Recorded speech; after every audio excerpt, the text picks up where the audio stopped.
Sorry, I had a bit of a problem with my computer.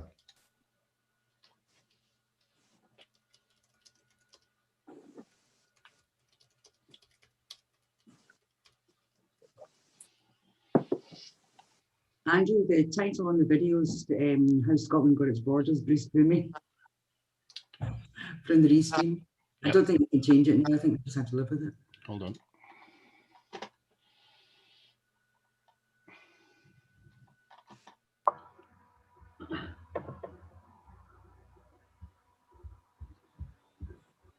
Andrew, are you okay to welcome people if I let everybody in?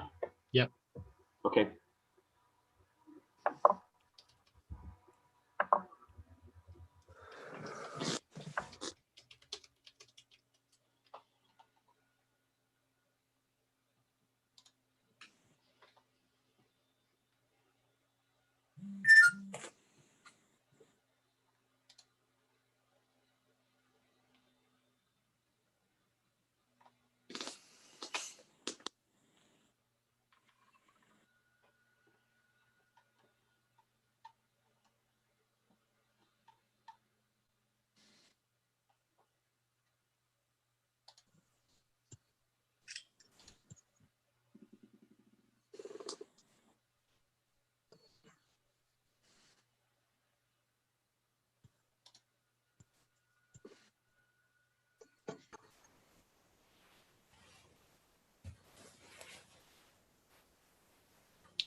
Welcome, friends. It's 7 o'clock now, so welcome to an online panel discussion that's hosted by All Under One Banner. My name is Andrew. I help to organise All Under One Banner, and I'll be your chair for this evening. Now that everyone is here, although I can see some more are still joining, but now that everyone is here, I'd like to make 3 quick points. Firstly, we continue to miss the massive independence family, and we look forward to being with every single one of you as soon as it is possible. You are all on our minds. Please continue to take the very best care for yourselves and your clans, especially as the lockdown begins to evolve and the rules continue to change day by day. If there are any technical difficulties this evening, please bear with us and we will persevere. This event is being live streamed on Facebook and other platforms, so if you would like to watch this evening's discussion back, then you will be able to do so there.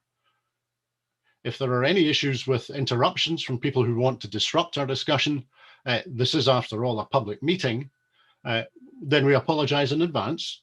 We have people helping to produce this Zoom call behind the scenes, and they will remove any troublemakers as quickly as we can. Everyone apart from your panel and me are muted on this video conference. We will of course take questions once we have listened to the panel. If you would like to ask a question, please use the chat function. Using the chat function, please type a capital letter Q, that way we can spot the questions easily, then your name and then the question that you would like to ask. That way we can manage the questions and everyone can hear what's going on. I'd like to make a couple of introductory comments before we get started. As you maybe know, All Under One Banner is all about organising marches on the streets of towns and cities across Scotland in support of Scottish independence. A few weeks ago, we announced plans for a gradual return to those streets, but with a few major differences. We are not organising any marches at the moment. Of course, when it is the proper time to do so, then you can be sure that we will immediately. As the world has changed and so much activity has pivoted to take place online, it was inevitable that we would get around to having a Zoom call with the organisers from All Under One Banner and Yes Cymru. We did that a few days ago, and afterwards everyone thought that it was valuable. Out of that discussion, we worked together in connection with an article which was being prepared for the Independent newspaper by their journalist Colin Dury. That article was published on the 14th, and having worked together, it seemed like a sensible idea to bring groups who campaign for constitutional change in Wales, in Ireland and Scotland together to discuss and debate some of the issues in that article. That's the background to the call this evening. Now, before we go any further, it's important to make a couple of things absolutely crystal clear. None of us here this evening are politicising a public health crisis. There's no point politicising a virus that doesn't care what your politics are. The fact is that public health is devolved to the administrations in Wales and Northern Ireland and Scotland. The fact is that the public perception of the performance of those three administrations is considerably more positive than the perception of the performance of the London administration. The fact is that during the public health crisis, support for independence has increased significantly in Wales and Scotland, and support for reunification has grown in Northern Ireland. So this evening, in holding this discussion, we will be sticking to the facts. We likely all know people who have passed away or have families who have been bereaved. We probably also know people who work on the front line in the health services and other sectors which have experienced considerable stress and upheaval due to the pandemic. We probably all know people who are worrying about their work or how they are going to try to make ends meet through a winter unlike any other in our lifetimes. We each have all of those people in our minds and our thoughts when we are discussing the end of the United Kingdom during the time of coronavirus. Now, to introduce your panel tonight, from Yes Cymru, we have Llewellyn. From Yes for Unity, we have Michael. And from All Under Banner, we have Carol and Bob.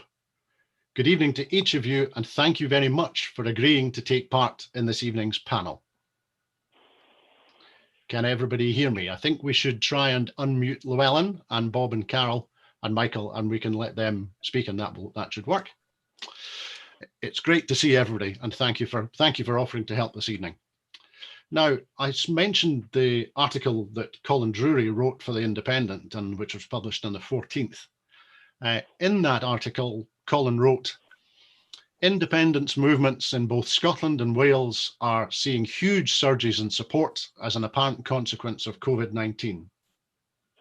Campaign groups say more people are joining them because of a growing feeling the devolved administrations, which have power over health policies, have handled the crisis better than Westminster. The result is support especially spiking among those who, though theoretically attached to the idea of self-determination, had previously been unconvinced about the real-world benefits of going it alone.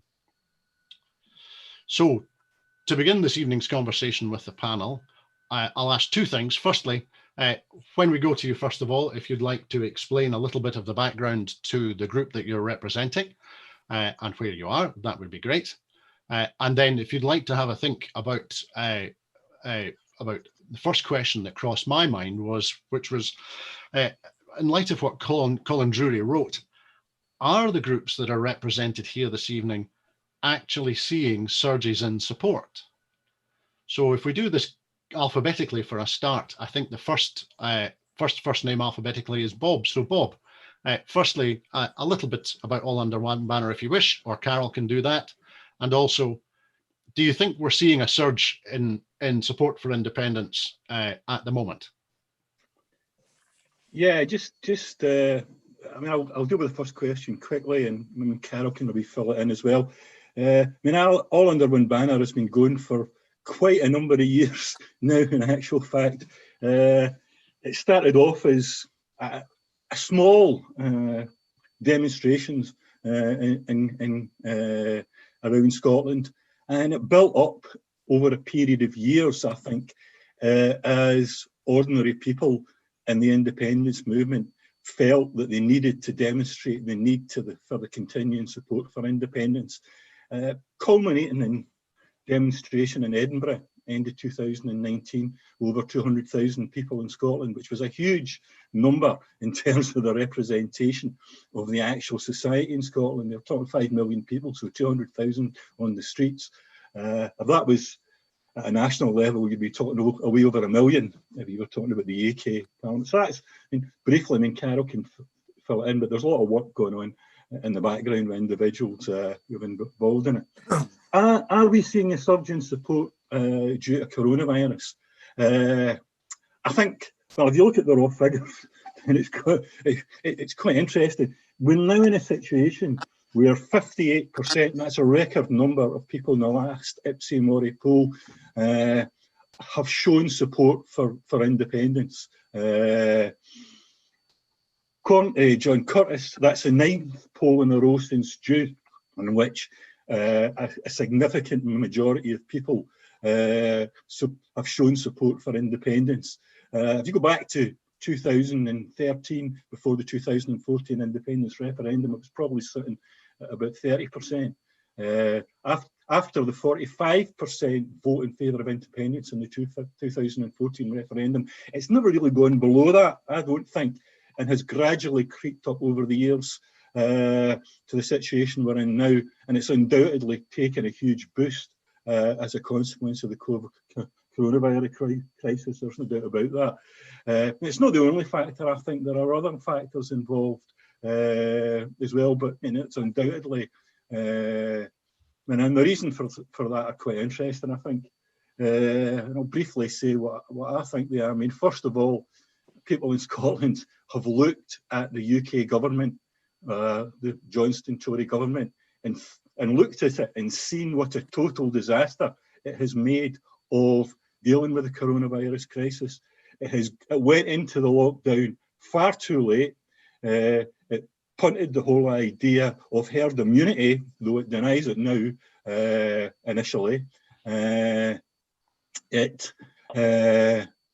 had the disastrous example of Cummings breaking the lockdown and then failed to be sacked. And then we have the situation in which Johnson blames individuals for following the example of Dominic Cummings, rather than looking at his own performance, his own government's attitude and actions. So no, on the one hand, there's no doubt about that. They came out of the lockdown far too early, putting people's lives at risk, and there's really what's led to the surge in numbers over the summer and to the situation we are. So there's been a whole number of things. I mean, the opening of the schools, the way university students have been forced back into halls of residence to pay exorbitant rents to prop up universities. So there's a whole number of reasons, I think, why the Tories' handling of this crisis has been disastrous. So people have looked at that and thought, no. We have a possible alternative in Scotland. Nicola Sturgeon and the Scottish Government appear on the surface to be performing better. I mean, Nicola Sturgeon comes over as more reasonable, more caring, more considerate, certainly more intelligent than Boris Johnson, in my view. So that's fed into it. Look, you've got to be careful, I think, because I think it's more apparent and real, because the statistics in Scotland aren't radically different from the situation in the rest of the UK in terms of deaths, for example, in terms of the number of cases. Scotland's not radically different. But that perception, I think, has, and the fact that, like Andrew says, health's a devolved matter, has led to a situation, I think, when people feel, well, that difference is enough for us to say, we want to go alone, we want to help, we want to take that and push it much, much further. So we want independence so we can get control, much greater control of how our country operates socially, politically and economically. And I think, there are other factors, but I think that's probably the headline ones. Okay, thanks. Thanks, Bob. That's a helpful start. We'll come back to you in a wee minute. Thank you. What we'll do is to make sure that we're hearing different accents and different voices all the time. Yeah. I will skip Carol for a moment, if that's okay. So I was going to ask Llewellyn. Firstly, a little bit about what Yes Cymru is doing at the moment in the background, and then secondly, are you actually seeing a surge in support for independence in Wales? Yeah, absolutely. Good evening, everyone. Apologies if you're expecting a lovely Welsh accent, but unfortunately I was brought up in London, so apologies for that. You can blame my parents there. So look, a little bit of background on Yes Cymru. Originally, it was a group set up kind of to show a bit of solidarity to our friends in Scotland for your independence referendum. And then it's kind of grown into something pushing for independence for Wales. It's a non-party political affiliated grassroots movement. We're a member-driven organisation, and yeah, we work with an all under one banner in Wales, which I helped set up. Again, thanks to a lot of help from our friends in Scotland, and so similarly we organise marches as well in Wales, but unfortunately none this year. In terms of the question, have we seen an increase in support for us and for independence? Absolutely right. It's unequivocal that we've seen an increase in support. No matter kind of how you want to cut it, there's been an increase. If you look at things like social media following, right, and you can put whatever weight you want to behind that. You know, the numbers of people following Yes Cymru on Twitter has exploded, and we've now got more followers than the Welsh Labour Party and the Welsh Conservative parties combined, roughly speaking. We're either there or thereabouts. Fantastic. Keep going, Lamel. So you know, so that would be one data point, which, you know, you can take it or leave it. But actually, what we have done during this crisis is we've actually done quite a lot of polling. And in terms of people who would vote in an independence referendum tomorrow, interest is at record high. So still behind Scotland, but the latest polling was that 1/3 of Welsh people would vote yes in a referendum tomorrow, which when you consider where we were 2 or 3 years ago, when we were lucky to poll in the low double digits, you know, that's a huge turnaround. And I think, you know, it's absolutely to do with coronavirus, or it's being accelerated by coronavirus, I should say. And I think there are 3 reasons really. One, as kind of Bob said, has been the poor handling by Westminster. And it really has been poorly handled. You know, if you look at international comparisons, it's been really poor. But I think actually to build on one of the points that Bob made, it's not just that it's been poorly handled, because it's an unprecedented crisis, right? Nobody knows how to handle this very well. You know, you need luck as much as you need judgment. But what it's really shown up is really the bunch of charlatans in government in Westminster. If you look at the cabinet that Johnson has put in place, they are there not because of ability, but because they support Brexit. And that's it. And you've seen that via their performance throughout this crisis. But I think more than that, it's also their handling of, as Bob says, blame or responsibility. And it's not just Cummins, it's, you know, the debacle with Test and Trace, it's the debacle with PPE contract going out with no tender to companies that have been there for, you know, in existence for a month or so. But then it's also this just kind of strange ideological barrier when dealing not just with the devolved administrations, right? But we've now seen it devolved, acting with Andy Burnham up in Manchester, but refusing to support them, refusing to bring furlough forward a week because of to fit in with the Wales fire break.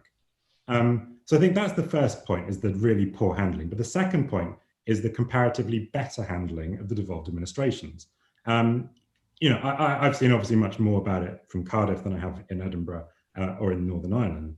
But it's not even necessarily that's been handled that much better, because it hasn't. As Bob said, right, the situation is relatively similar. But what it is, it's in terms of the communication and the authenticity of the communication. You might think that Mark Drakeford and Vaughan Gething, the Health Minister, have done a terrible job. And I don't think that they have done a very good job. But what you can be certain of is that they're doing their best, and they really do care about people in Wales. They care about our health. They care about how we are managing to get through this crisis. And you can't say the same about the government in Westminster. And then the third point, and I'll keep this very brief because I'm sure we'll talk about this much more as we go on through this panel, is actually it's the international comparison. And you know, when we talk about independence, we look to you guys in Scotland. When we look at independent countries, we look a lot to our friends in Ireland. But actually, it's the comparison much further afield to New Zealand, right? And, you know, Wales got a whole heap of things in common with New Zealand, not just the fact that we're the 2 best rugby teams in the world, right? We're small. We are, you know, dominated by, you know, one agglomeration, you know, them in Auckland, us in the southeast of Wales, you know, the rest of it largely rural. And what it's helped is it's helped us get over a lot of the questions or the challenges that people have had around too poor. We have a higher tax rate per capita than New Zealand. Too small, we're roughly the same size. We couldn't afford furlough, or we couldn't afford the support, which the article in The Independent said. But that's absolute rubbish, right? And we can see that when we look at independent countries like New Zealand, who are leading the world, not just in the way that they're dealing with the health crisis, but the way that they're supporting their people. And so we can now see what an independent Wales could look like. And that's really helping people to go along that journey from being very skeptical to becoming confident, becoming curious, and then ending up as confident. Brilliant, thank you, Llewellyn. That's fantastic. And the point you make when calling out the piece about what Colin Drury wrote regarding the ability of small countries to fund their response to the COVID crisis. Of course, our immediate go-to in Scotland is to look to our friends in the Faroe Islands, a devolved part of the world which has a population, I think, of 30,000 people, who within a week of the crisis beginning wrote and issued public bonds and raised £500 million or €500 million. So the notion that small countries are unable to fund responses, I agree with you completely. It just doesn't hold any water at all. But enough about that. Waiting quietly over the Irish Sea is Michael Mclaughlin, and so Michael I'd like to come to you next. And so the 2 things I'd like to hear from you. Firstly, a little bit about the background to Yes for Unity, and then secondly, in Northern Ireland, are you actually seeing surges in support for reunification as a result of the COVID crisis? Thank you, Chair. Good man, Andrew. Yes for Unity came around from discussions that happened between Irish Unity activists in 2016. We were looking towards developments in Scotland. We were watching Catalonia, and we seen the methodology of the street-based movements, the national debate that created. And we seen the need in Ireland for a grassroots-led, anti-sectarian, non-party political campaign group that would push for a peaceful resolution to the Irish national question and Irish unity. So we went as political observers to Catalonia during the referendum there, the national referendum. We were in the polling stations when the crackdowns happened. We then went to our comrades in Brittany, and we watched the emergence of their first street-based mobilizations. We stayed with them and just observed their entire process. We learned a lot about that, and we've been watching Scotland the whole time, and we're really inspired by the Scottish independence movement and the fact that you've dusted yourselves off after the defeat in the referendum. Your grassroots movement stood up, started organising again, and now today, like Scottish independence is back in the mainstream political discourse, and it's like truly inspirational, and thanks very much to your Scottish comrades. And now we're seeing what's happening in Wales as well, where we're seeing the embryonic movement for Welsh independence. But our main reason for existing is we need to bring alternative ideas and alternative modes of organising and a different vision into the Irish unity debate. Historically and maybe over the last 20 years and up until now, it's been really controlled by what we have termed civic nationalism, where it's big business, money. They're looking to have an Irish unity that is basically the coming together of what we believe are two corrupt capitalist states. We want to bring a different type of vision into the national debate. We want to bring ideas of cherishing all of the children of the nation equally. We want to bring ideas in of ending workers' exploitation. We want to bring ideas into the national debate about nationalising Ireland's nationalising their resources, nationalising their oil and gas, which have been sold off the corporations. So we are doing all that.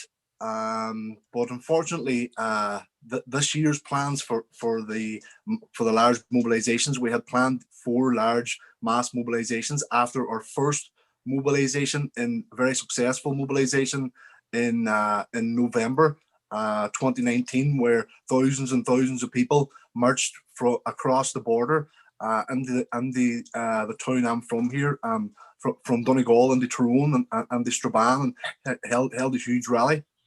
Now, we had planned 4 of those for this year in each province of Ireland: Ulster, Munster, Connacht, and Leinster.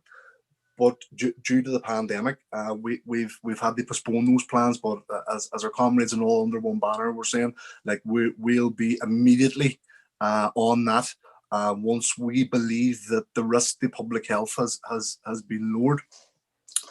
But we've also been involved in successful referendum campaigns here in Ireland. Our activists have been on both sides of the repeal the 8th referendum on abortion.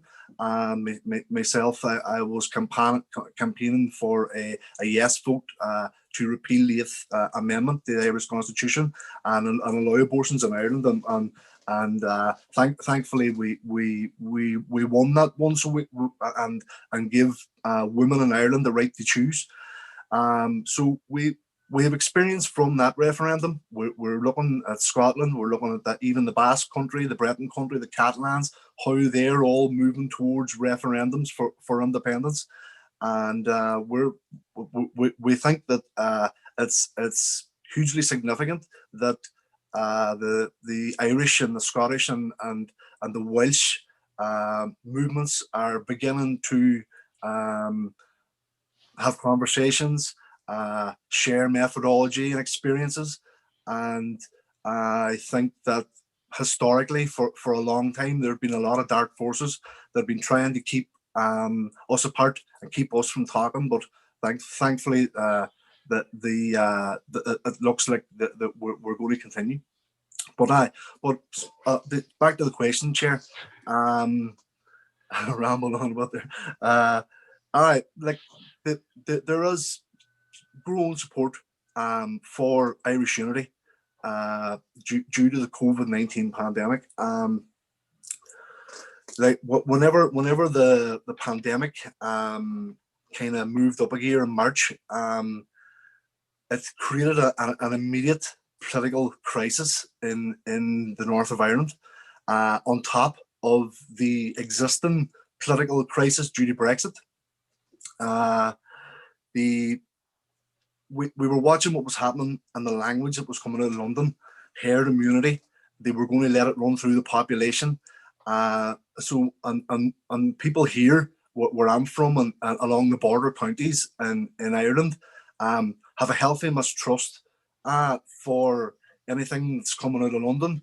But we have an even healthier mistrust for the British Tory party. So people were scared, because we understand that the British Tory party and that the British class system protects itself and acts in its own self-interests 10 times out of 10. So we knew that at that time, COVID-19, we really didn't have much information about it.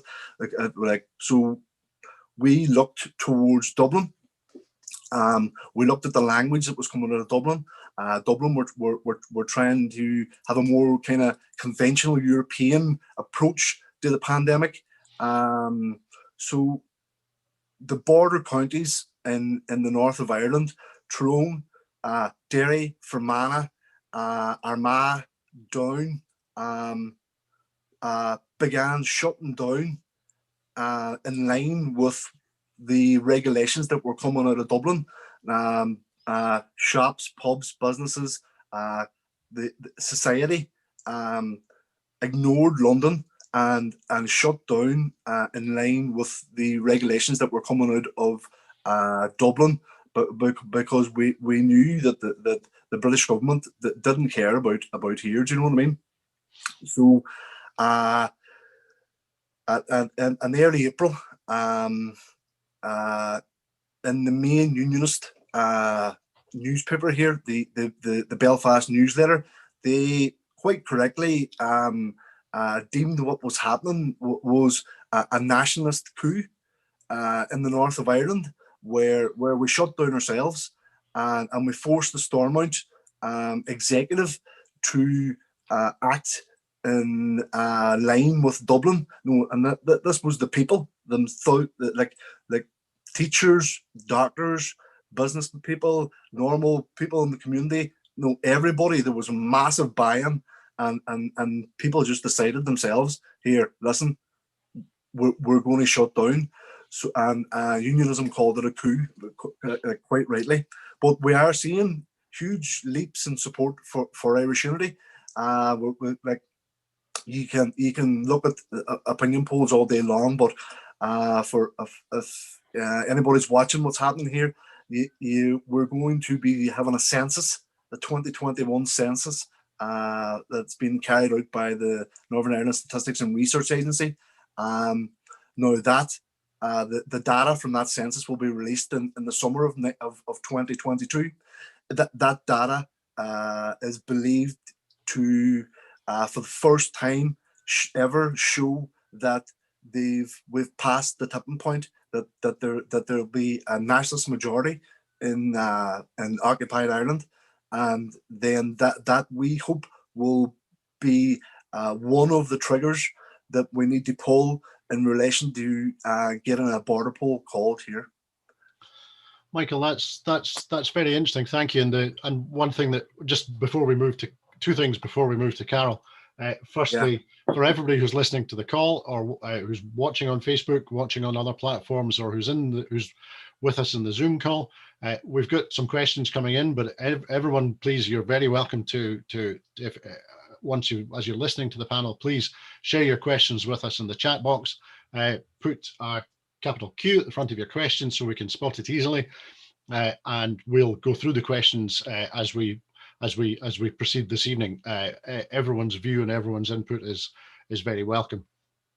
Secondly, Michael, before I go to Carol, it was just thinking for a moment about what you were saying there, and reflecting on the understandable, as you very gently described it, healthy mistrust of Westminster and Tory Westminster in particular, which, as a result of everything that we know about the history of politics in Ireland and the history of violence as well, if you're seeing a surge in support for reunification or for a poll for reunification, where do you think that surge in support is coming from? If there's already a very healthy scepticism about Westminster and the Tories in place anyway.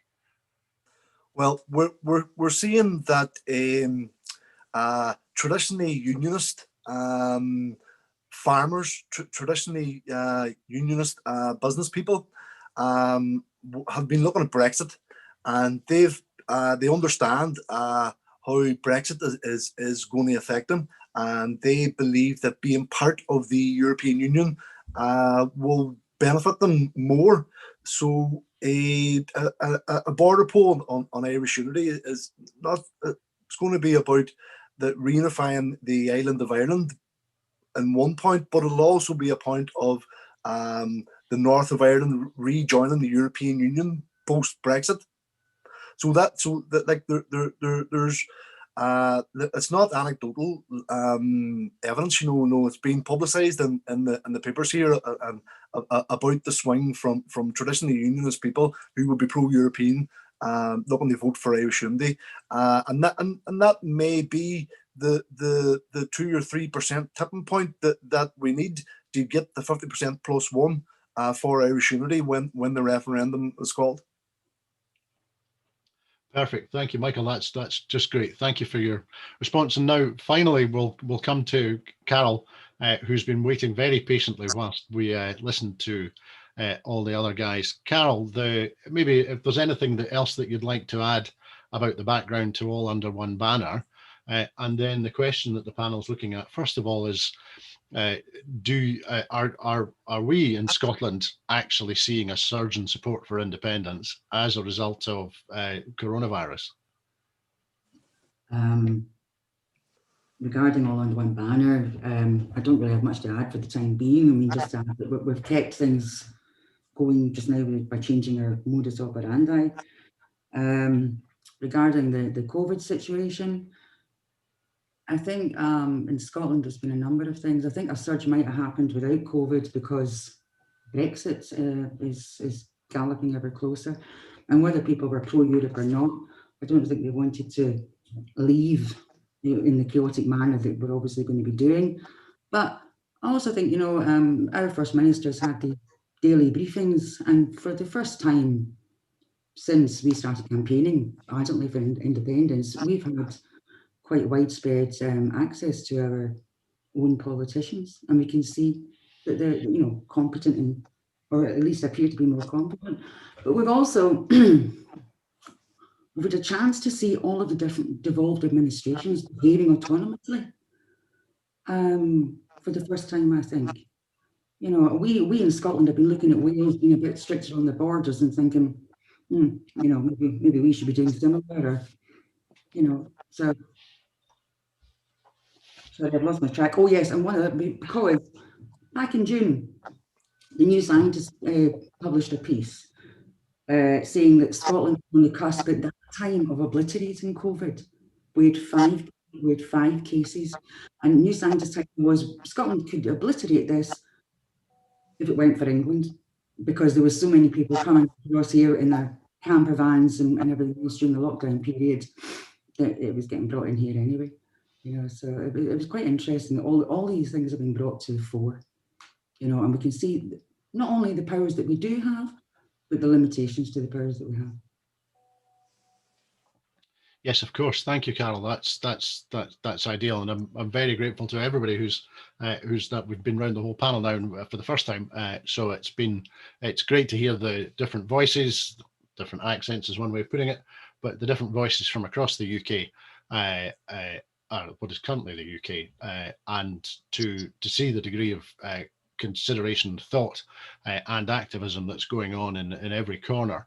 That's encouraging, I think, for each of the groups to know that that such activism is taking place and is making a difference in all across the British Isles.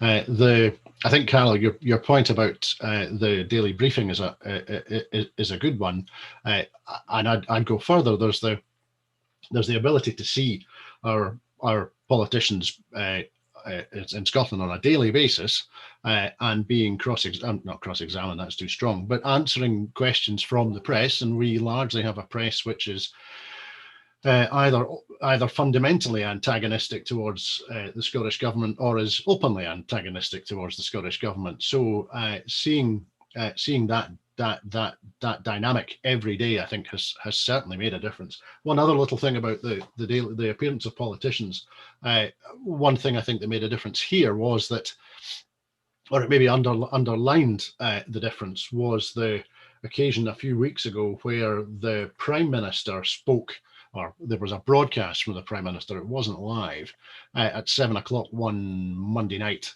And so the Prime Minister spoke for 5 minutes. And then the First Minister made a statement immediately afterwards and did it live. And it's unusual to have the opportunity to compare in real time the performance of these two politicians. Certainly the Prime Minister makes it his business never to be on the same platform as the First Minister, because I suspect he knows what would happen. But seeing those two politicians speaking on the same topic at the same time, the galactic distance between them in terms of their behaviour and their approach and their communication and everything else was made very, very clear. It couldn't have been clearer. So I think that's really important. But I'll stop talking for the moment, and we'll come back around. Now, we've been talking about, so everyone I think is saying that we are definitely seeing surges in support in Wales and Scotland for independence, and in support for a border poll and reunification in the north of Ireland. Do we think that the surges of support, do we think that they're happening because of a feeling that the devolved administrations are doing a better job than London, or is it something else? Bob, I'll come back to you first. Is it about the relative efficiency and effectiveness of the different administrations, or is there something else in it, do you think? Is it to do with the? I mean, I think the answer is yes and no, Andrew. I mean, I think there is. I mean, it's not an easy answer to that one. I mean, we've been round it. I mean, obviously, Llewellyn pointed out to the parcel of rogues that exist in the UK government at this moment in time, and obviously, the Scottish government, in comparison, appears on the surface to be more efficient and better at their job. But I mean, I think in one sense, that's probably quite superficial. I think, because there's more going on here than simply just COVID. I mean, there's a feeling of alienation in Scotland politically from the UK that's built up over a whole period of time, throughout the Thatcher period, the destruction of Scottish industry, the defeat of the miners, the bailing out of the banks. I mean, Llewellyn mentioned, I think some of the issues about COVID, but if you actually look at the price that they used to bail out the banks, it's what, 500 billion. They've only spent 80 billion so far on the furlough scheme, so they could quite easily, if they got their priorities right, continue the furlough scheme and give some security to ordinary people. So I think, there's a fairly long-term and deep-seated alienation that's developed in Scotland, particularly amongst working class people. I mean, and that's another factor, I think, in Scotland, is if you look at the opposition that there is to the Scottish government, it doesn't really exist to any great extent. Ruth Davison at one point was punted as the great new hope for the Tories, and then she took a seat in the House of Lords and completely destroyed every ounce of credibility that she actually had. The Labour Party in Scotland has found itself alienated from its traditional base, not just because it's not supported independence for that, or even the right of Scotland to a second independence referendum, but going back through the Tony Blair government and how it performed. I mean, they might have had a hope under Corbyn, but that then got completely undermined by the way Corbyn was attacked, both nationally in the press and within the right wing of the Labour Party itself. So, I mean, I think people in Scotland are coming to the conclusion that if you want to deal with some of the serious social and economic questions that ordinary people feel in Scotland, what options have you got available to push that forward? And I think what the thing about the coronavirus crisis is it's exacerbated that. It's exacerbated that feeling. I mean, as mentioned the statistics earlier on, but one of the remarkable statistics is that 79% of 16 to 24-year-olds support independence. I mean, that's the future. I mean, young people are saying, the British state, I don't want any of it. I don't want Trident. I don't want Boris Johnson. I don't want the Tories. I don't want a world in which we're just treated as rubbish. So that's in my view, it's a more deep-rooted alienation in Scottish society with the British state that's pushing this, exacerbated by the coronavirus crisis. The one qualification I would make to it is I worry sometimes over the Scottish government that they're really seriously tapping into that feeling, because they really want to put forward a business-friendly agenda. That's their modus operandi, and it doesn't really cut with where the mass of people in Scotland are with regard to independence. I don't think people want to see quite fundamental and radical change. That's what drove support forward in 2014. And I think it's what's going to push us forward now. You know, we can talk about how we go about achieving that, but I think unless you grasp that fundamental question about what is driving people in Scotland to support independence, and it's largely working class communities across Scotland, that's the case, then I don't think you get the idea of how we're going to change and how we're going to achieve independence, which is really the next question I think we have to address up here in Scotland. Yes. And it's one of the ones that I think people like Wales and in Ireland are going to have to think about as well. How do you unite people in a way that actually provides them with the possibility of seeing real change brought about as a consequence of independence, Irish unity, or independence from Wales? That's the sort of questions that I think need to be addressed. Yes, absolutely. That's great. We'll go to Llewellyn next, and what I was going to say was that I had asked whether it was felt that it was the relative performances of the governments that was driving the reported surge in support for independence in Wales. Bob makes an interesting point, one that I wouldn't disagree with personally, which is that perhaps the breaking of the social contract that was established at the end of the Second War, and the breaking of that during the 80s and the 90s, and the breaking of it continuing during austerity, has set the background and has set out the pitch upon which the governments now operate. And what has happened now, perhaps, is that the current coronavirus pandemic has exposed either that the notion that there was still a social contract has no substance at all, and perhaps as David Fox, who's commenting in the chat box, is saying that COVID has exposed Westminster's attitude to the other countries and their citizens and has laid it bare. But Llewellyn, from your perspective, do you think is it the relative performances of the governments that's driving that surge, or is there something else? So look, I mean, I think that there are obviously lots of parallels between the situation in Wales and the situation in Scotland. But I think, you know, we can't get away from the fact that we're a long way behind, right? We're trying to catch up, but we're a long way behind. And so actually, I think that coronavirus has done quite a few things.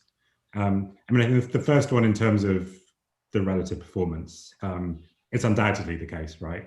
Again, I mentioned, you know, we had done some polling. It was about 65%, I think, thought that the UK government had dealt with coronavirus badly, polled in Wales, this is, while 4/5, almost 80% of people thought that the Welsh government had dealt with it well. So you can, you know, quite easily see there, right, that there's a very big gap between the perception of how Westminster is dealing with this crisis and the perception of how the Welsh Labour government in the Bay is dealing with it. But as Bob said, it does go a little bit further than COVID. And it's about how we think that Wales's best interests are looked after. So in that same poll, 3/4 of people said they didn't trust Westminster to look after the best interests of Wales, whereas 65% of people said that they did trust the Senedd, the Welsh Parliament. And I think you know, we've got you might lament the media that you have in Scotland, but at least there's a media that you can speak of. In Wales, we've got nothing, you know, we don't have Welsh editions of the newspapers. We rely essentially on London newspapers and the English news. So actually, you know, what the daily briefings that Carol mentioned, even more fundamentally than talking about coronavirus, what it's done is it's made people aware that we have a Welsh government.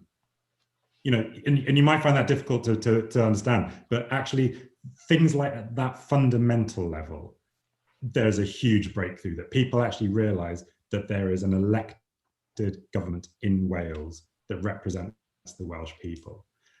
And then we've seen actually, well, what are the things that are devolved and what aren't devolved? You know, there's been various, polls and surveys done way before coronavirus that essentially nobody really understood what was devolved. You know, the NHS is the huge one, health is the big one.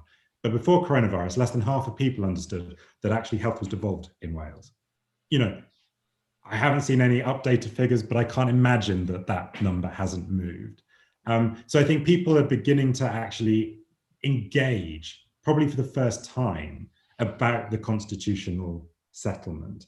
And they're seeing, that actually, you know, not only do we have these powers and that we can make real difference to people's actual lives with the powers that we have, but we're also seeing the limitations that those powers have been given. You know, everyone knows, you know, that power devolved is power retained. But actually what we're seeing is that with only a limited subset of powers devolved to us, there is only so much that we can do. Mark Drakeford can call for a 2-week fire break, but he can't support businesses in Wales because he has to go cap in hand to Rishi Sunak and ask for money that Rishi Sunak is borrowing on our behalf. This isn't a gift. He is borrowing on behalf of the people of Wales. It is Wales's tax take, you know, the burden will come to the people of Wales. This isn't a free lunch that we're asking. And as you know, the Welsh Conservatives, you know, often point out incorrectly, clearly, you know, we're not going cap in hand. We just don't have the powers to raise our own money. We need to rely on the person next door raising that money for us.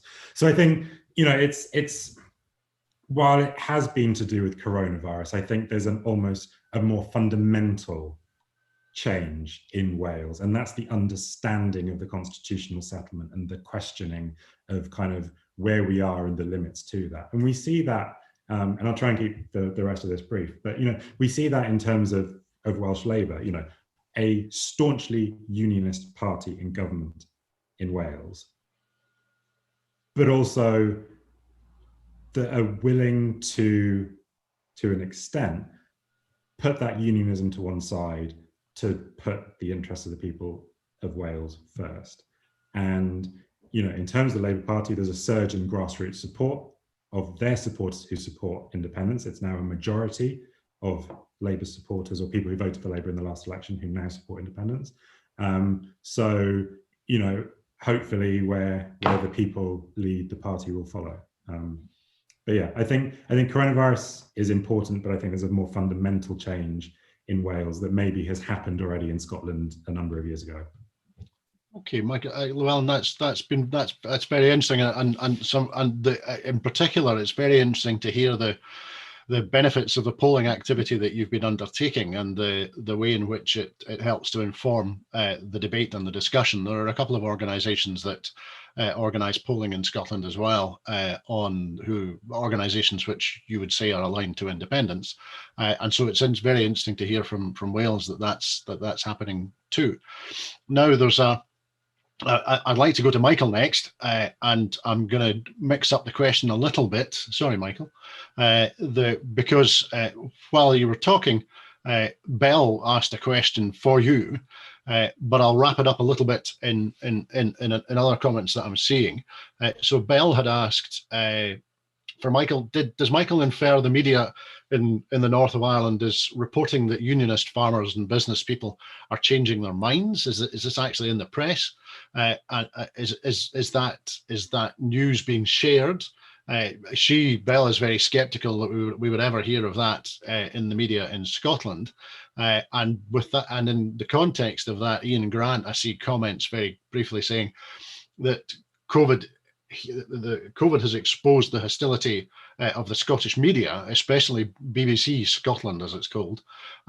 People have lost trust in the BBC as a result, and that possibly is to the benefit of organisations who support independence or reunification, because the power of the BBC to broadcast government propaganda is reducing. So, firstly, was this change that you're detecting in the behaviour and intentions of unionist farmers and business people, was it much covered in the press?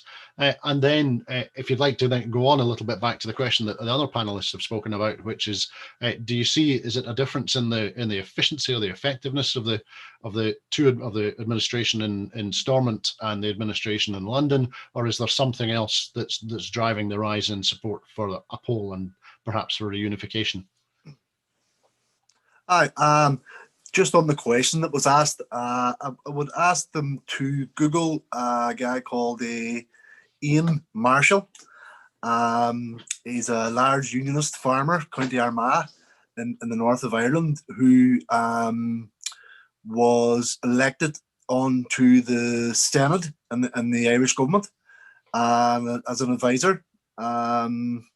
So, like, it's not only is it in the newspaper. Do you know, like, unionists are joining the government in Dublin. Do you know what I mean? Like, it's Ian Marshall. You can Google it, like.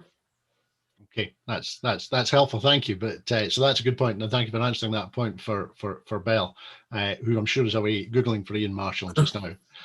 But in terms of the question that the other panelists have been talking about, you should get your chance to have your say as well.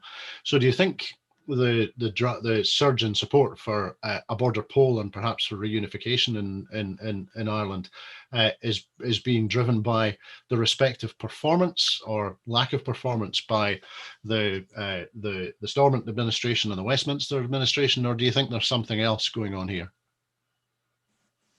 Yeah, well, probably the lack of performance, but by Stormont, like, I don't know if you follow it much, but like, Stormont has lurched from corruption crisis to corruption crisis, non-stop there. Like, it just seems to be like non-stop chaos. Like, you know, the recent the most recent corruption crisis in Stormont, like no, you're not talking about 10, 20 pound notes here. No, like, it's £5 billion public money that's been funneled off into venture capitalists, corporations, and friends of the Stormont establishment in a scandal. You Google us too, a scandal called Cash for Wind, where wind farms were subsidised by the taxpayer, and the tune of you subsidised your wind farm, and then they paid you £95,000 per year up until 2036 for having one turbine on your land. That people have farms of these things, like mass corruption. But since it's useful to look at this historically, like, and some people will be going, "Oh, Irish history," like, well, here we go. But you need to go back to 1922. Like, you need to understand that the creation of the Northern State, like, it went against the referendum, the 1918 election results. Like, after there was a huge majority on the whole island of Ireland for independence, like, a British imperialist with a pen and a map drew a line around the north and divided the entire country, and the north, the state in the north of Ireland, has existed in a state of perpetual chaos since day one of its existence, where you had decades upon decades of sectarianism, unionist supremacy. Then you had decades upon decades of armed conflict, and then you had decades upon decades of neoliberalism, cuts, all that, punishing the communities. Brexit, everything. Like, Stormont is self-defeating. Like, it's toxic in itself. Like it's never ever worked. So that's all part of the Irish unity debate. Like, people are waking up slowly but surely, even unionist people, and they're saying that the future is an Irish unity. The future is, like, the COVID-19 pandemic has exposed the underbelly of Ireland, having two separate healthcare systems, two separate rules and regulations, like two separate economies, two separate infrastructure systems, two separate education systems. It doesn't work, man. Here, there needs to be full integration, and we need, and as we move into some type of 32 county socio-economic framework after post the border poll, the national debate that happens during that, we need to inject thinking into that debate, and we need to say exploitation of workers has to end. Like what are they? Create a service economy with 0 hour contracts, jobs. There's no future in that. You can't plan a life. We need to see like the national debate taking place. We need to see people engaging with it, and I think the same in Scotland and Wales as well. The beauty of the independence debates is it gets people asking those questions. What do we want? What do we want our society to look like, and how can we achieve that? Michael, that's very interesting. And actually, I'm seeing a comment from Brian Boru, which was a question I was about to ask you, or I think I was going to just discuss with you very quickly. Brian, who's watching on Facebook Live, makes a bold statement: Stormont is just an extension of Westminster.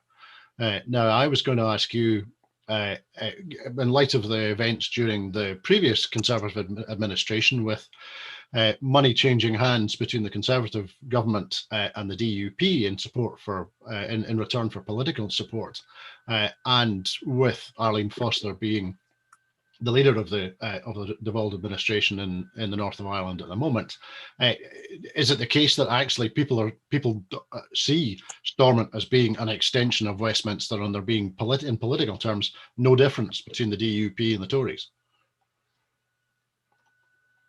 Very much so, Chair. Like anything, any political or economic institution that's based on the British class system or comes from London is toxic and open for corruption. It's designed that way. So, like, what we need to be doing in Scotland, Wales, and in Ireland is having the national debate, asking working class communities, asking everybody, folks, what do you want? What do you want your society to look like here? Like, this is a historic moment. Like, people have never been asked these questions before. Like, it's just been like, here's your lot, get on with it. Like, now, once these debates are happening, like, people need to express themselves. People need to express their wishes. We need to protect people. People, like, homes. Like it's a right to have a home, a right to a home as a thing, right? A right to a decent job and a decent pay, like, a right to a healthcare system that works, a right to an education for your child from the whatever level of education that the child can get. That has to be protected in the constitution. Like, we're privileged living in the West. But we can do things a lot better than what we're doing, and we can stop people falling down through the cracks, the way that they are, and the way that the British Tories are designing their system. For that they work. Mm-hmm. Thank you. No, that's grand. I'll throw a comment in first, and then we'll go to Carol. I'm seeing Jerry Jerry's talking, and I'll throw it in just now because it's relevant because of the way in which the news agenda is moving at the moment as we speak. And Jerry's just saying his view is that we shouldn't lose sight of the fact that there are huge sections of the population in England who are also alienated from Westminster, primarily in the northern cities, but not just there. The breakup of the UK is therefore also being accelerated by events in England too. And certainly from a Scottish perspective, I personally was very interested to know what the answer to the question on everybody's lips in Manchester seems to be, which is, what is the currency in Manchester going to be next once they secure their independence from Westminster? Well, that's just in passing. We should go to Carol, who's been listening to listening to all of this. The question that the panel were talking about was whether there was if it's a difference in performance between in the case of Scotland, difference in performance between Holyrood and Westminster that's driving the rise in support for independence, or is there something else, do you think, that's also driving that surge in support? What do you think? Well, it's interesting that what Llewellyn was saying regarding people only now becoming aware that Wales has its own government. You know, and when did that kind of hit home to Scotland? And I was thinking about it, and I reckon it was probably when the SNP became the party of government in 2007. And I think one of the first things that they did was, Mr. Salmon did, was change it from the Scottish Executive, which it was then called, and changed it to the Scottish Government. And then, of course, 2011, they somehow won a majority with the DeHont system. And the referendum was on the cards, you know, and basically it's been foot to the floor ever since, in a sort of drive towards it, you know. Somebody was mentioning our media, also Llewellyn, our media might have Scottish slapped in front of it, but it's not Scottish media, and it hasn't served us, you know. So one of the papers, the Glasgow Herald, or their sister paper, the Sunday Herald, had been supporting Scottish independence in 2014, but it was the only one. So then they came up with a publication called The National, but it's still the only paper which overtly supports Scottish independence. In fact, I'd say that the habits of Scottish media of the past 6 years, the bad habits, have really been brought to the fore through this crisis.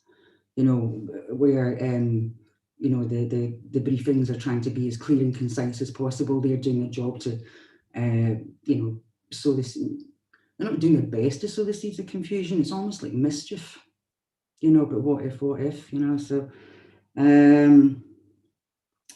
what else? Oh yeah, imagine what your country might be. I am, as all under one banner, we're pushing for Scottish independence. You know, that's what our role is. But I don't think, certainly for myself, that doesn't mean that we get to decide what kind of country we then live in. Our aim is to have an independent country where we can then make have those conversations and make those decisions.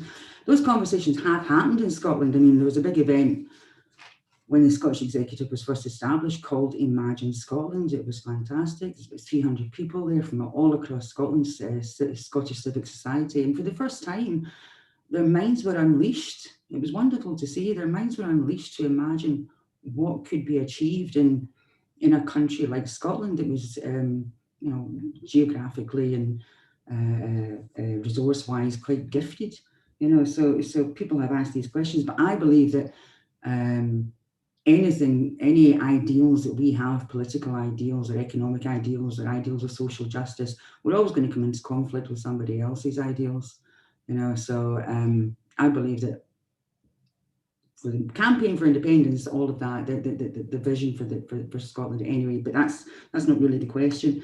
The drive for me in Scotland, I believe, is becoming increasingly normalised. You know, we've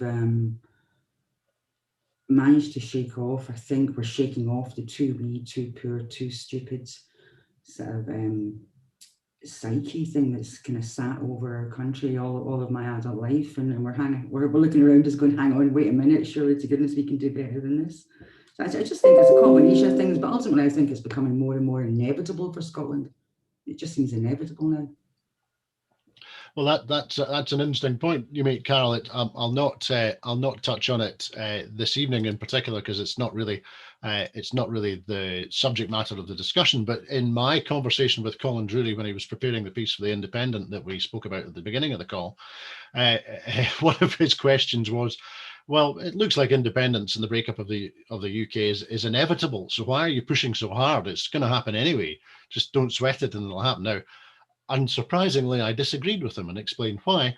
But it was interesting that from maybe a relatively objective perspective, even from a journalist based in England, and certainly from the conversations that I have with press based out with the UK, there is, I think, a feeling that there is an inevitability about the direction of travel, and I think that maybe applies to each of the current constituent parts of the United Kingdom for the same reasons. Which is where we get to now. There's one of our number who is asking to ask a question, and if I get Hector to pose the question, and then we'll go round the panel and see what their responses are. So Hector, do you want to unmute yourself and we'll put you on spotlight? Where are you? You should be able to see me, Andrew. Thank you. Okay. Good. Okay. First of all, thank you very much to the panel for sharing their thoughts with us.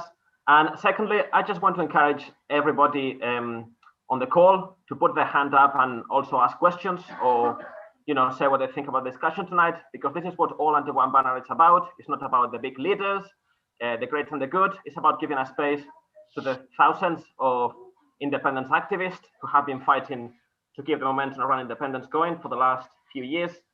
The question I want to ask the panel is, look, it seems to me we agree on the reasons why we're seeing a rise in support for independence. But, like Andrew, I agree that there isn't anything inevitable or automatic about Scottish independence becoming a reality. I think if you look at, what's going on, it's very clear that it's going to take a fight. So I don't simply want to ask the panelists, what the way forward for the movement is. I want to ask their thoughts on two very concrete things. The first is that, as Bob explained, we are seeing that among young people, there is huge support for independence. What is it? Nearly 80% of young people say they would vote yes in a referendum today.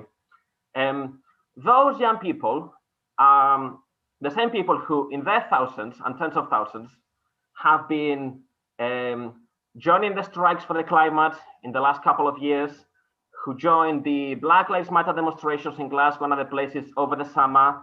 The same young people who are facing a future of unemployment, zero-hour contracts, very bleak prospects, and the people who have been failed by the disaster in the higher education system in the last few weeks. And it's all these things that are pushing them to support independence, because they associate it as a possibility of breaking away from everything Tory Britain represents, and to see a different kind of society.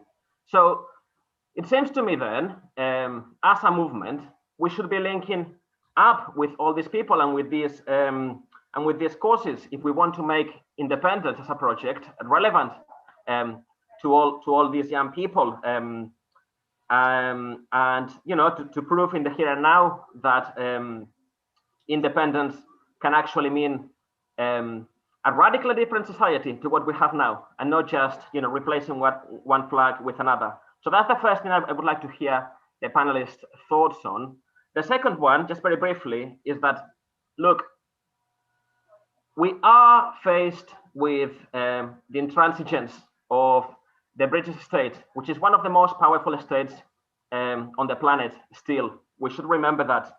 And it may look at the moment as if Boris Johnson and the Tories don't actually give a shit about what Scotland and the other nations in the UK do. But actually, it does matter to them a lot. It did in 2014, and it still does today, with Brexit on the agenda, with what's happening around COVID. If Scotland was to become an independent country, it would be incredibly difficult for Britain to maintain its standing on world politics. So the Tories will do everything they can to stop people from having a referendum and from having their voices heard over their future. So what do panelists think about the need for the movement to step up and start thinking about, more radical militant actions that we need to force a second independent referendum to take place? It's very clear that Boris Johnson has already refused a Section 31. Theresa May did the same. There's no reason why it will be different next time the Scottish government requests one. So, what do we do when that happens? What's the way forward to ensure that the Scottish people will have a say over their future? Thank you. Okay, thank you, Hector. That's a great question, or a great couple of questions, to be honest. So what we'll do is we'll go to Bob, and I'll ask Bob to respond to one or other of the questions. I'm just watching the time here. So Bob, I heard Hector asking two things. Firstly, what are your thoughts about connecting and mobilizing, in particular, young people because of their political activism, and also the way in which they perceive that they have been failed by the response from the various administrations during the coronavirus, and they feel, I think, understandably, that they've been particularly badly failed. Or alternatively, what's your thought about whether we need whether the movements that are represented here, whether we need to begin to embrace more radical or more militant or more muscular demonstrations and activities in support of our campaigns. So we'll go to Bob and see which of those two things would you like to talk about, Bob? If I could, Andrew, I would like to just briefly touch on both, if that's okay. Of course. I'm not going to rant on forever, but I'll try and briefly touch on both, because I think it's quite important questions. I think one of the interesting things about the All Under One Banner demonstrations is I think they've been, if you look at them, they've been relatively old in terms of the people that have come on them. A lot of young people, but on the demonstrations, I wouldn't deny that. But it is an issue, I think, for the independence movement. How do we connect with that group of young people just now who are obviously feel extremely alienated from society in general? Facing zero-hour contracts, people going to university and getting exploited at university, people whose lives have been ruined, I think, as a consequence of the lack of serious response from the Tory government towards the coronavirus crisis. And obviously one of the ways that they've responded is to say, look, we want to look towards independence. I think Hector's point's right, and it was actually quite interesting. We've already had, I know we've got an All Under One Banner assembly planned in November, but we had one back in, was it December, the end of December 2019. And it was really interesting, I think, that the whole question of how we could link together the independence question with the other movements out there that were actually developing support, the anti-racist movement, support of refugees and immigrants, been one of them in Scotland's. And it's one of the good things I think that the Scottish Government have done is have created a much better atmosphere in Scotland towards the question of immigrants and refugees in comparison with the scapegoating that has gone on down south. I'm quite critical on a lot of things, but I think they've helped in that regard in terms of the political atmosphere in Scotland. It doesn't make say that Scotland's free of racism. There's lots of things happening in Scotland, and people come under attack, etc. But I think they've just politically they've helped create a much better atmosphere. And obviously, I think Hector mentioned on the youth activism around the environment, and that's something I think we need to feed into. Scotland is a country which potentially is rich in resources for creating power through renewable resources. You've got wind, wave, hydropower. There's a whole number of areas, I think, which we could, I think, present a vision of a Scotland that's much more exciting in that regard as well, and connect in with the feelings and aspirations of a lot of young people. So I think, yeah, I think that's definitely an area which the independence movement, I think, can get involved in, and learn, I think, from the activism of things like Extinction Rebellion and the young people who have actually went out, and the young students who went, school students who went on strike in support of the environment. Learn from that enthusiasm as well. So that's the first thing. Yeah, definitely. I think we need to build alliances. The bigger question, I suppose, and we'll just touch on it briefly, is how do you confront the British state, and how do you break apart an institution that's existed for 400 years, particularly when the ruling party of that institution, i.e. the Tory party, are hell-bent on making sure it's not going to happen. And I think now, as a movement, we have to look towards building alliances with organisations and groups that have got the potential power to force change on the UK government.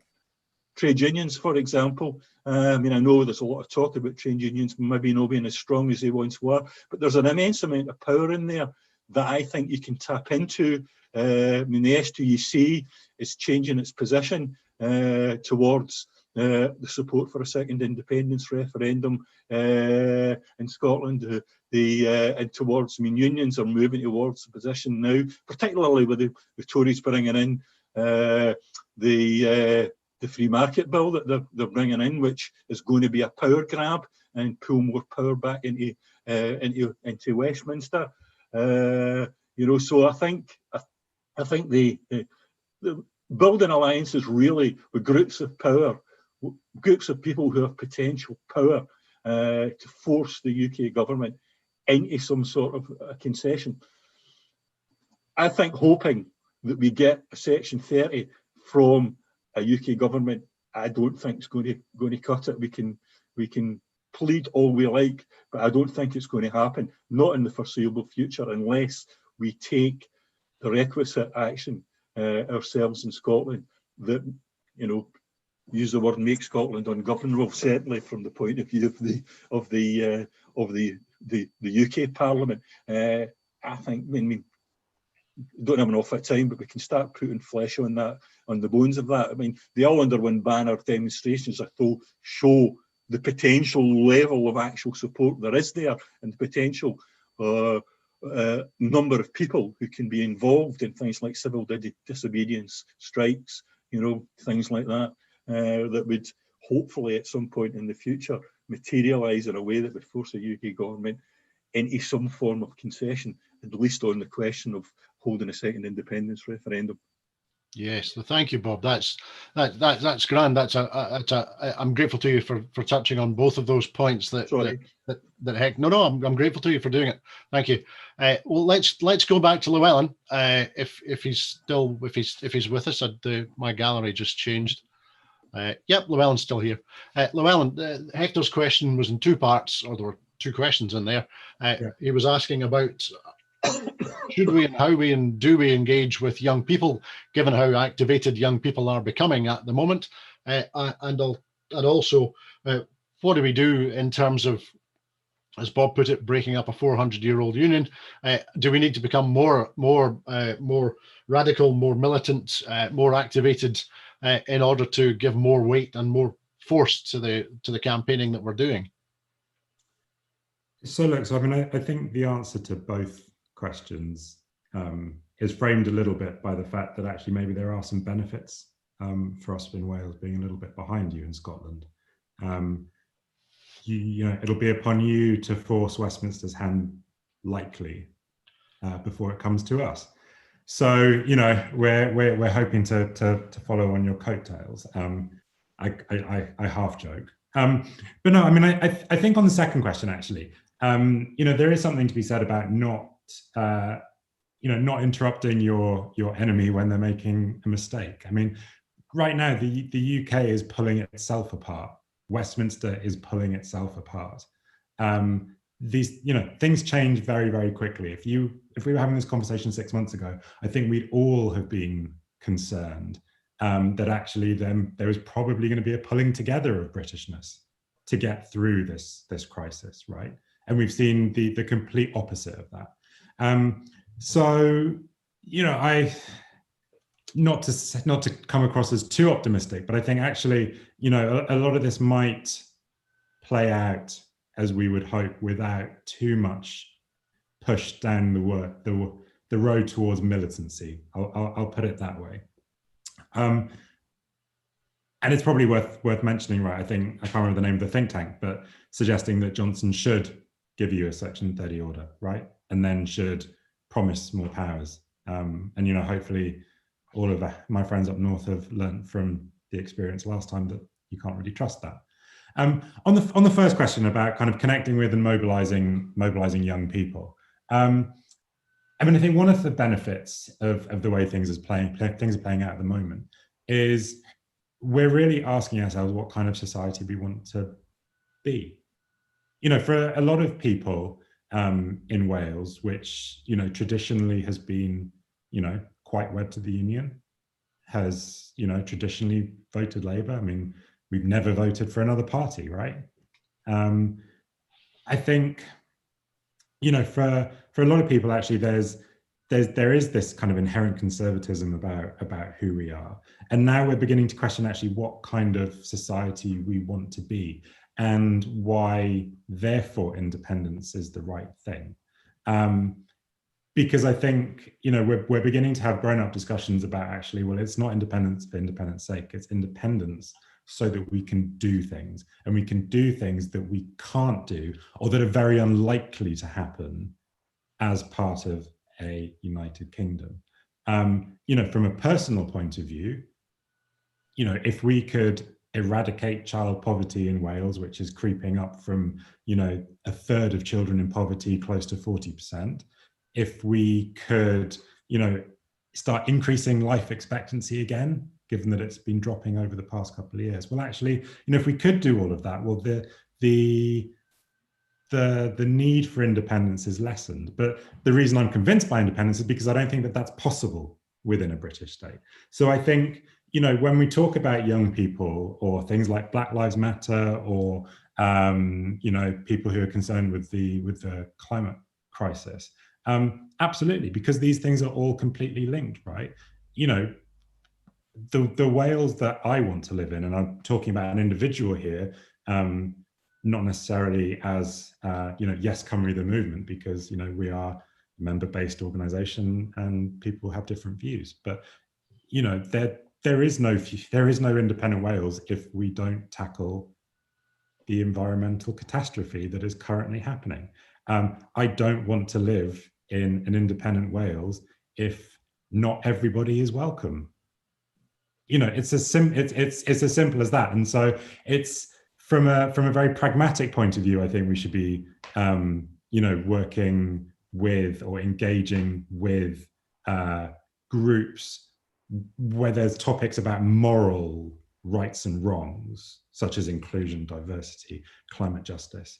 I think it becomes slightly grayer, particularly for an organisation like Yes Cymru, when it gets into policy areas. You know, we're non-party political. We try to be a broad umbrella. So I think, you know, we would certainly find it difficult to push, you know, socialist policies as opposed to right of centre policies. But that's not to say that we shouldn't, you know, have that debate, facilitate that debate, engage with people who are thinking that way. Because at the end of the day, you know, our view is that a lot of these things, they're up for the people of Wales to decide once we get independence. But we need to find enough to agree on before then in order to get there. But it's because we all want a better Wales for ourselves and for our children, right? Absolutely, no. A lot of what you're saying there, Llewellyn, resonates very strongly with the campaigns, I think, across all of the constituent parts of the UK. No, I completely get that. Thank you. We'll go back to Michael, who's been sitting quietly, and I can see that John Brown has his hand up to ask a question. So once we've heard from Michael, we'll go to John. But Michael, Hector's questions were firstly, what are your thoughts about connecting and mobilising young people as part of our campaigning, in particular because of the way in which they have suffered during the coronavirus crisis, and secondly, what do you think? And I'd be very interested to hear your perspective, given where you are, given where you're located. What is your feeling and what's your view with regard to more militant or radical or activated campaigning in support of a border poll and the possible reunification on Ireland? Thanks, Chair. Really important to stay progressive, stay like we need diversity. Like young people react to that. Like the young people now are like, it's nearly survival mode that they're in. You know, like the prospects for the future with post-pandemic austerity, the hardcore neoliberalism. Like it doesn't look good. Like no, but I've got a lot of trust in young people, and I don't think they're as stupid as people would write them off to be. Like on the other question of civil disobedience and things like that, you're dealing with the British state here, folks. You're dealing with Whitehall.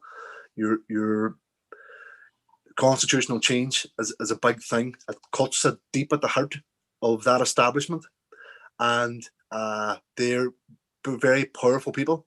Have got vested interests in keeping the UK as it is. Now, what in relation to Ireland, we look at the border poll and we look at the Good Friday Agreement, and we're saying it's put up or shut up time for this, but for a border poll. We're willing and happy to engage in a process moving towards the calling of a border poll, and we believe that we're going to be reaching some trigger events over the next few years with the nationalist electoral majorities, with the 2021 census showing that there's a nationalist majority. We believe that that's all going to be dominoes that we need to tip down on our journey towards a border poll. But and we're happy to engage in that process peacefully. But also, again, you're dealing with a British state here, folks. If you haven't got a plan B in relation to peaceful civil disobedience already, you would need to crack on and start coming up with one. Like I will be like very worried about getting caught into protracted civil disobedience, because once you are in a protracted process with the British state, then this is where they operate. Like MI5 will be on your back. MI5 will be probably infiltrating your movements if they're not already infiltrated. They'll be infiltrating. They'll be infiltrating more. The 77th Brigade sitting in a big fancy warehouse there. A full brigade of British soldiers are on social media, influencing, attacking the independence movements and the Irish unity movements. You know, like I would advise that if there's to be peaceful civil disobedience, only act when you know you can win. Don't get the British want to get bogged in the protracted mudslinging fist fight, because they'll use their media. Their media is one of their biggest weapons, and they'll turn you into Osama bin Laden and the drop of a hat. You know, they'll call you terrorists. They'll call you like they'll do what they done. You know, like don't forget here, folks. Like, you know, what happened in Ireland, like only a few decades ago. You know, the British government trained, armed, and financed loyalist paramilitaries to kill people to protect their union. Do you know, like this is only 30 years ago, like, do you know, so you need to be really careful around more radical actions. But we're for civil disobedience when the time comes. We're for taking to the streets, they shut down the state when the time comes. We're for those actions if we need to, and we hope we don't. But you need to be careful. Thank you. Sage words there, Michael, and I knew that we'd get a great perspective from you on these areas. I think it's something from my own perspective, the view that the armed conflict 30 years ago, as you say, blew up out of, or in part blew up out of civil disobedience, which was met with very heavy-handed force from Westminster, and the situation spiraled out of control for the next 20 years. So thank you. That your thoughts and your input there are very, very useful. Now, one of our number here is looking to ask a question. We've got John Brown who put his hand up. So John, can we hear you? Yes, can you hear me? Yes, right. We can, John. What's your question to the panel? Right, I'm John Brown. I'm a Clydeside shop steward. I'd like to say to you that GMB's membership is over 50% now in favour of indie. That is a huge number of people. It will no doubt be replicated throughout the Scottish working class. That is a huge potential social force that can be mobilised and has not currently been mobilised to basically defend, augment and advance the cause for independence. If we have that social force on our side, the abilities of the British state to undermine us will be severely curtailed. So we have to make it an absolute priority that we start doing serious work among trade unionists. The SNP claims to have a trade union group at least as big in number as the Labour Party's total membership. It's sitting on its hands. We need to sit down with them and talk to them and persuade them to provide an organised left within the SNP in order to counteract the actions of the neoliberals run about Andrew Wilson and others. Right? Otherwise, we will lose Indie because they will turn the working class off of it. What's the point of voting for Indie when all you're getting is a new flag and you call that progress? We need to be working strongly and absolutely indefatigably to win these people over to Indie. Thank you. All right, John. Thanks for that. I'm going to have to change my name at some point. At the moment, every time Andrew Wilson, the other Andrew Wilson, gets involved, I start getting pelters. And it always makes me laugh because some of the more extreme unionist supporters in Scotland, one of them, Professor Jill Stevenson, continuously confuses me with the other Andrew Wilson. So I get the most horrific abuse from her once she's had a gin and tonic. It's quite alarming. But anyway, we'll cut on. John, thank you for that statement. I'm watching our time here. It's 25 to 9. We'll have one more question, and then we'll go around. And I'd like, given we've got everybody here together, I'd like to talk a little bit about the activities that each of the groups are doing at the moment. And so I'd like to ask the panel that we know that each of our respective groups is continuing to work in the pursuit of our respective aims through this time of coronavirus. Is there any particular activity which your group is undertaking that you would like to highlight, either to get more interest or to share it with others, or you want to publicize it with us? And I'll go to Carol first for that, if I may. We've not heard from Carol for a wee while. Carol, the question is,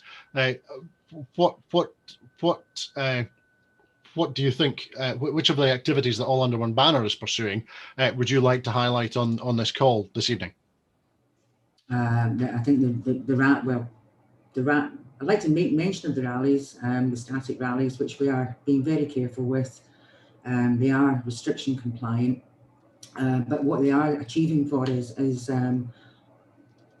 we're still getting media attention. If there's a story about Scottish independence or anything else like that, we've been in the Guardian, we've been in the Telegraph, and such like. Really, what I'd like to talk about, we get very busy. Usually, our schedule of marches is really busy, and so this year, actually, COVID has given us a wee bit of breathing space to get some of our organisations' stuff in order. what I'm really looking forward to is the assembly we're having next month. You know, that'll be using an online platform. It's fantastic software. It gives people the chance to talk to one another. We can put groups together. We're going to break the assembly into 2 halves. There'll be 2 weeks between each session, and that's to allow people to go away, work on some of the stuff we've been working on, and come back with it. So we're not just having a nice chat, you know. So that's open. The registration form's actually on the website just now. Our first assembly that we had in February was open to yes groups. I think that was largely to stop sort of infiltration from disruptive forces. But we're online, and we're taking registrations from individuals and from groups. And we're also taking suggestions from people when they register about what it is that's really important to them to get, that they need to have discussed. There's not been much opportunity within the movement actually generally for us all to talk to each other, you know, so this new software is really helping. I've got a needless notes here, but now I've lost what my next one was going to be, you know. But really, we've just got to keep it up there, you know. We've got to keep the profile up there. If All Under One Banner hadn't taken the marches on the road from Scottish media, people in Scotland could have been forgiven for thinking that the Scottish independence movement was fading away. You know, when 20,000 people are marching through your small town, it's kind of quite hard to deny that there's nothing to see here. So it's very important that we do carry on doing what we're doing. Brilliant, thanks, Carol. That's very helpful, and we're sharing the URLs for the rally registrations and the assembly registration in the chat box so everyone can see them just now. So that's great. Let's go to Llewellyn. And Llewellyn, the question was that in terms of the campaigning that Yes Cymru is pursuing at the moment, is there anything in particular that you'd like to highlight with this audience tonight?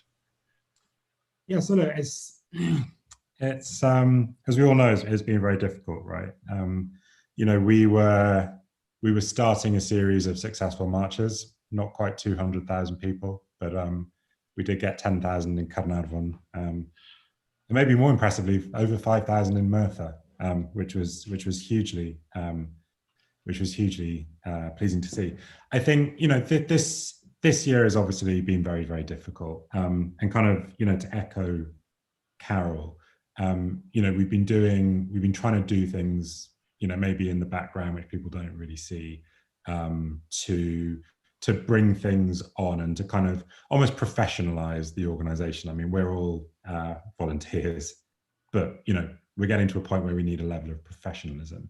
And, you know, that's kind of really boring stuff from, you know, upgrading the software which we use to keep all our membership on and to send emails and stuff like that. But it's really important stuff. But it's just really boring. No one sees it. But it means that going forward, we'll be in a much better position. I mean, I think in terms of kind of what we're trying to do this year, I mean, the focus has been on growing our membership. You know, we're a member-driven organization. People sign up and donate, I think, £2 a month or £5 a year if you're not in employment. And we've really been trying to grow that. And we have, you know, before coronavirus, I think we were on about 2,000 membership. We're now well over 7, almost at 8, and we're trying to push for 10 by the end of the year. So, you know, again, has this helped kind of build momentum or, you know, increase interest in independence? Absolutely. So, you know, I'd say that's the main thing. But also, and, you know, what facilitates that is we're trying as best we can to start having conversations. And a lot of this happens on social media. A lot of this happens on kind of Zoom conversations once a month held by our network of kind of groups on the ground. But it's getting people interested, because I think once you begin to move from being skeptical to being curious, that's almost 80% of the battle, right? Getting you from curious to convinced is probably a little bit easier. So the focus really this year is pointing out where we could do things better. And it's hard, right? Because it is a public health crisis. You know, it's people's lives are really being affected, and it's difficult to strike that balance of still pushing for independence but doing it in the right way. And you know, I'm sure we've got it wrong a lot of times, but you know, we try to do it as best we can. But it's really about just growing that movement so that actually when the time is right and we can get back out on the streets, that we have that swell of interest. I think maybe two other things just to mention very briefly, because they're probably a bit more practical, right? And we could, you know, in terms of spirit of sharing ideas. Sure. We've started paying for billboards. So we've been putting billboards around Wales. It's quite difficult to find billboards that will take political messaging. But you know, we've started doing that. I think we've had 4 or 5 now around Wales, which I think have resonated very, very well. And then the other thing is, where possible, we've been doing banners on bridges. So, you know, people have bought loads of flags to go on marches. They want to use them. So we've had kind of coordinated days where people have gone out on bridges, you know, displaying banners and trying to build up interest that way. And that's also been great, right? Because it just builds kind of a swell of support on social media. And you know, as Carol says, right, it gets picked up by the national media in you know, kind of newspapers and the TV, right, which has been great. So yeah, it's been a hard year, but I think we're doing some interesting things. Perfect, thank you. No, I should say that your success in growing the size of the membership of Yes Cymru has been really impressive, and I can assure you that people in Scotland are watching extremely closely and are one, impressed, and are two, encouraged by the success that you're having. It's absolutely fantastic. I should also say quickly that in the context of the All Under One Banner's second assembly, which Carol mentioned, it is certainly expected that at that assembly we will discuss in detail the establishment of a member organisation, a national member organisation for Scotland, and part of that discussion has been inspired by the success and the progress that Yes Cymru has been having. So let's go to Michael. Michael, the conversation we've been having with the panel is about any particular activities that your organisation either has been undertaking or is planning to undertake in these unusual, unprecedented times. Thanks, Chair. We've been getting involved in PPE drives. We've been out donating PPE to the care and community workers. We've been donating PPE to the care homes and things, which seem to have kind of dropped underneath the radar there. Also to continue to win the debate. Can continue to have that debate, continue to encourage others to talk about Welsh independence, Scottish independence, Irish unity. I've a feeling maybe next year we might get back out on the streets in some capacity, way, shape or form, but just at the moment, public health is number one, and we want to ensure we don't put anybody in danger. But what I would, just a suggestion that for the Scottish and the Welsh movements, what you should be doing is securing your internal communications. Get your activists and your key people into a way of communicating with each other through the Signal app. Download it from your app store. Go on, type in Signal. That's encrypted communication from end to end that the security services can't pick up. I'm not saying that you're going to be doing anything clandestine or anything illegal, but the internal thinking and the internal communications of your respective organisations is also something that they're going to be tapping into, so they can exploit weaknesses, exploit personality conflicts or egos, identify people who they can turn or use or whatever else. So having that they're going to try that anyway, but having that communication between having that communication secured between key activists is an important thing you should be doing. That makes me, it just reminds me that we need to think about that. Clearly, you've got my office bugged already, because we had that conversation amongst all under one banner 48 hours ago. So, and certainly, as you say, Signal, we were looking at Telegram as well, which I think are the same technology. But your point's well made, and again, your experience from the north of Ireland is really important, and it's clear that your office is bugged too, which is why somebody's phoning you. So we'll move on from that. But thank you. That's making some very good points. I'm watching the clock here, and it's almost 10 to 9. So, and I can see the number of participants on the various platforms.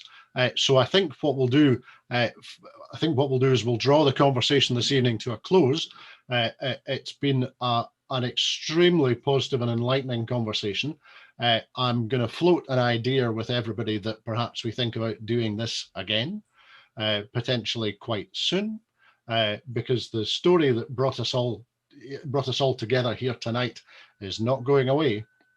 Either the coronavirus and also the respective rise in support for the campaigns that we are maintaining, and so I'd like to suggest that we convene more of these three-way calls going forwards, because it's good to talk. We can each learn from each other's organisations, and the message that the nations across the United Kingdom are no longer satisfied with the settlement that is upon us, and that we are going to change it permanently, is an important message that the press can begin to pick up, especially as we perhaps begin to coordinate ourselves.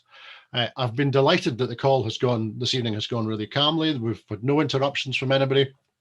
It's been, and this is an entirely public meeting. I often regard these as being like a kind of virtual village hall, and sometimes from time to time somebody who's leaving the pub and going past the village hall meeting pops in, but we've had no disturbances tonight. What we have had is some fantastic contributions from activists across Wales and the north of Ireland, and here in Scotland as well.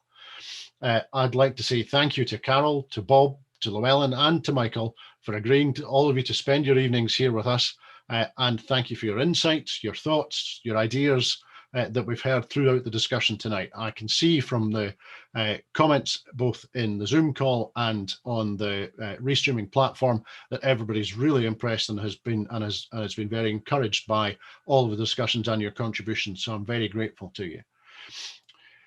I should say also, if when we finish this call, if the four of you, Carol, Bob, Llewellyn, and Michael, if you stay in the Zoom call, we'll bring the rest of the participants out. But if you stay put for a moment, I'd be very grateful.